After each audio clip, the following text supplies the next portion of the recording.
Naam, ni siku ya Alhamisi Juni 12, 2025. Jambo na karibu Mtanzania, tuweze kuiangazia kwa muktasari yote yaliyoandikwa katika kurasa za magazeti siku ya leo. Mimi naitwa Joseph Mwanawaisangura, nyuma ya kamera ni Hassan Omari Magurumari, na hii ni Media Wire Express, habari fupi mahiri kwa Afrika. Karibu sasa tuweze kuiangazia yote yaliyoandikwa kwa siku ya leo, tukianza na gazeti Mwanahalisi kwa siku ya leo. Wameandika Chadema ni shida, mikakati ya maswahiba wa Mbowe yazidi kuvuja.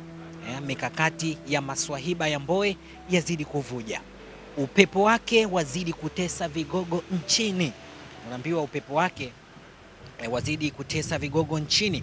Na hapa kuna Tundu Lissu, hapa kuna picha ikimuonesha Tundu Lissu, lakini yupo Saidi Mohamed, yupo Salumu Mwalimu, lakini pia yupo huyu ni Maurida Komu. Na hapa kuna ameandika mkakati wa baadhi wa mashirika wa karibu wa Freeman Mbowe kutaka kudhoofisha chama cha demokrasia na maendeleo Chadema umezidi kujianika. Mwanahalisi inaeleza hayo yote, unaweza kuyapata katika ukurasa wa pili, ambapo habari kubwa imeandikwa Chadema ni shida. Hii ni bajeti ya uchaguzi.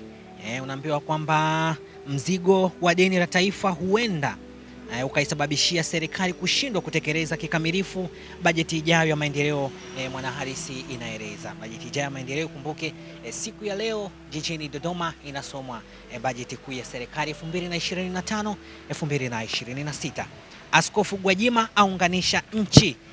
Askofu Gwajima aunganisha nchi, ni hayo yaliandikwa katika gazeti Mwanahalisi. Na sasa tutizame Mwananchi wameandika nini kwa siku ya leo.